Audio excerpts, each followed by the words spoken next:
জ্যাকি, দেখো বাজার থেকে একটা কচ্ছপ নিয়ে এসেছি। এই কচ্ছপটা তুমি কি করবে মাম্মি? এই কচ্ছপটা তুমি সুন্দর করে রান্না করবে। কি বলছো মাম্মি? তুমি জানো জ্যাকি, কচ্ছপের মাংস খেলে না গায়ে শক্তি হয়। আরে এত সুন্দর কচ্ছপটা রান্না করব? ঠিক আছে, মাম্মি যখন বলেছে রান্না তো করতেই হবে। আর আমিও তো কখনো কচ্ছপের মাংস খাইনি, আজ খুব মজা করে কচ্ছপের মাংস খাবো। আরে বাহ, মাংস থেকে তো অনেক সুঘ্রাণ বের হচ্ছে। মাম্মি তো ফুটবল খেলতে গেছে, আমি একটু মাংসটা টেস্ট করে দেখি তো। আরে টেস্ট করতে যেয়ে তো সবগুলো মাংস খেয়ে ফেলেছি, আর মাম্মিও চলে এসেছে। এখন আমি কি করব?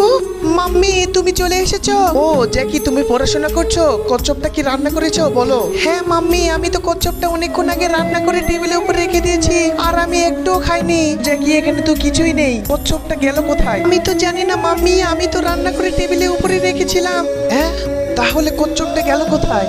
নিশ্চয়ই এটা পাজি জ্যাকির কাজ হয়েছে।